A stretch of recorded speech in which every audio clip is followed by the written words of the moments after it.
Okay, so we got my Porsche 912 in the garage. We're going to do some engine work and suspension work this winter. And it sat outside while I finished up the Acadia, so it was kind of hard starting, and it's been kind of hard starting and hasn't learned to run real great. So I put spark plugs in it, cleaned the carbs out again on the street, got it in here, but it doesn't act like something isn't right. So before we dig into it too far, I want to at least check it out. I'm going to check the valve clearance. We got it turned over to number 1. There's your little mark for the number 1 cylinder, and I traced the plug wires out. So we're on number 1 top dead center. We're going to go under and pop the valve cover off and check valve clearance. And the firing order for this is 1-4-3-2. So we're going to check it backwards, and just turn the engine backwards and do 1-2-3-4. So let me get set up under there and we'll see what our valve clearance looks like. Okay, so here's the valve cover. Rocker arm cover, I guess. I'm sure the Germans have some other name for it.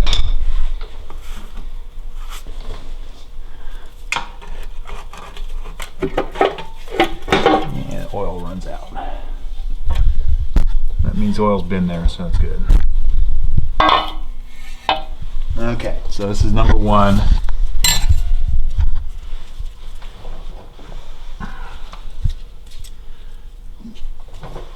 Intake valve, which is right here, should be 4 thousandths of an inch or 1 millimeter. And that's pretty good. It's fine. It's not tight. I don't care if it's a little loose.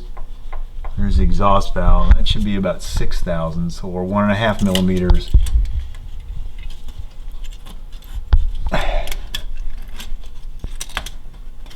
That's a little bit snug.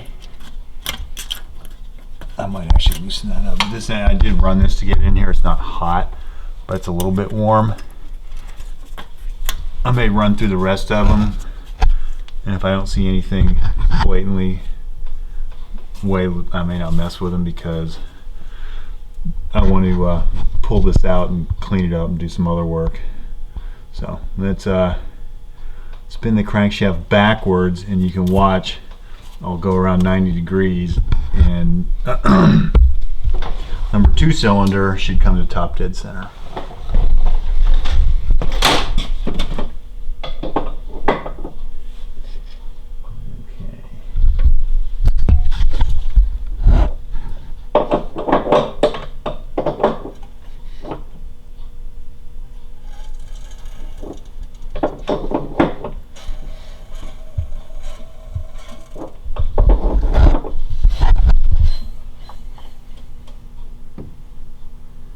Okay. Now number 2 should be top dead center. There's our intake.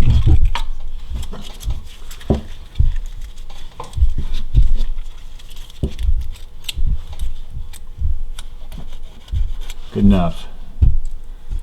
And where's our 6? On the exhaust, I can hear some clearance. That's always a quick check. You can do that. And it's good. So we'll repeat this, move the other side. We'll let you know if we found anything noteworthy.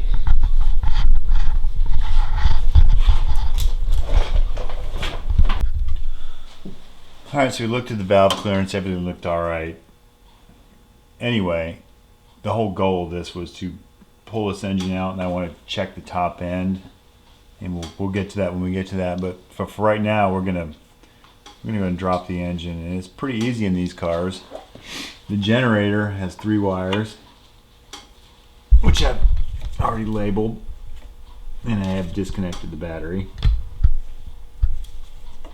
So we'll pull them off. This is labeled DF on the generator itself. I don't know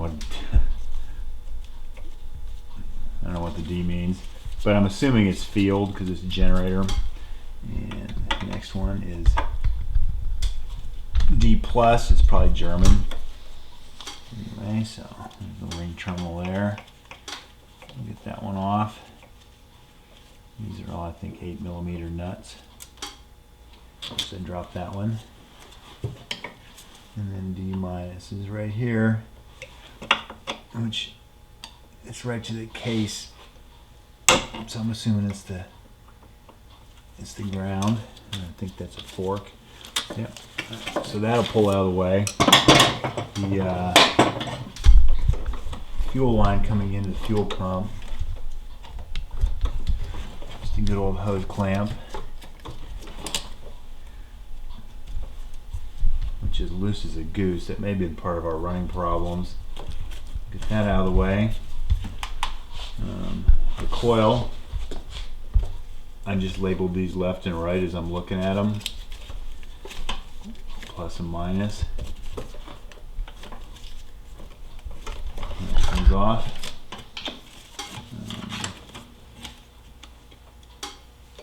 And that goes to the distributor. I'm going to stick that back on there. So that is what's in the engine compartment, if I remember right. I think the throttle linkage will disconnect down below, but we're going to drop the engine out and clean it up and replace the sound pad in here. So now we'll move down below. Alright, so we're under here and I've gotten one of the heater cables unhooked, and there's a good bit of oil under here, but this is an air-cooled engine, and I think the last time I had this thing out was probably 15 years ago, so I'm not surprised. So a little 7mm nut, this little cable clamp, and that heater box cable comes out, so that's off. And then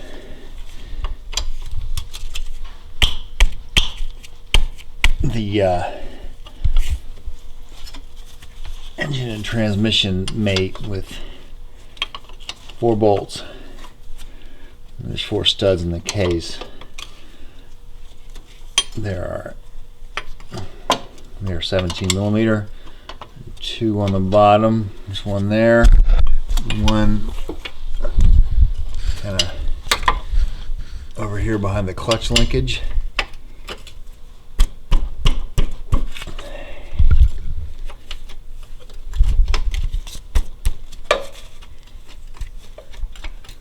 And that will come out. Of course, one thing I've noticed while I've been under here is a lot of this oil is actually forward of the engine. Look up here, the transaxle's a little wet, so maybe we have a little transaxle leak that's putting some of this oil back. So anyway, for right now the focus is we'll get this engine out. Should we get these bolts out, reach in behind the engine shroud, get the other 2, and then we'll get the floor jack in here, and this thing should pull back and drop out of the car. We'll bring it back when we're up top. Alright, so we got everything down below, I think, Liz. And I got the top nut loose. The other one's a 17mm nut back here. Alright. On the engine flange, which unfortunately I can't show you. I've got one turn on it. And I got to thinking a little bit. I would suspect the last time I had this engine out was probably about 1997 maybe. So a little rusty at it. Right, so that's loose. What we have to do next is get the jack under it to support. Okay. Okay, well I think I got all the, no, I think I had everything. I got the engine and transmission nuts off. The top two are bolts, so it became a little challenging. Get some help to back them up, hold the back of them. The rear engine mount has these bolts going through it. Got them loose. Have a floor jack under it. Alright.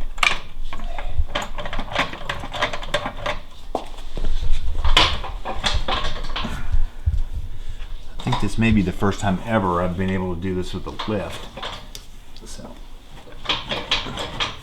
most times it's with the floor jack.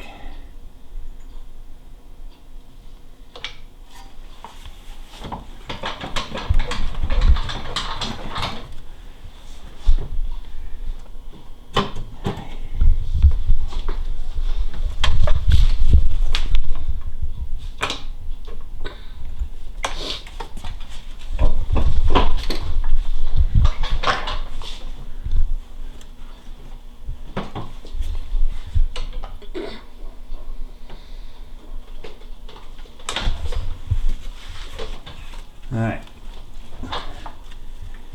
do that a little more.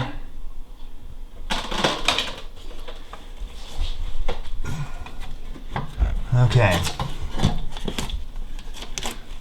those are my generator wires there out of the way. One thing I did forget was the heater hoses for the heater. So we're starting to separate from the transaxle. Let me go ahead and get the heater hoses off there. And we'll bring it back when it's on the floor. Okay, it's out of there now. Take the bolts out. We had to wrestle a little bit with the jack, and it's on the floor.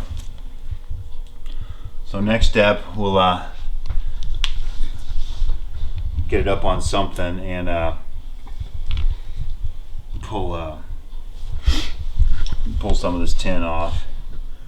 And one thing I also wanted to do during this whole process was replace the engine sound deadening pad.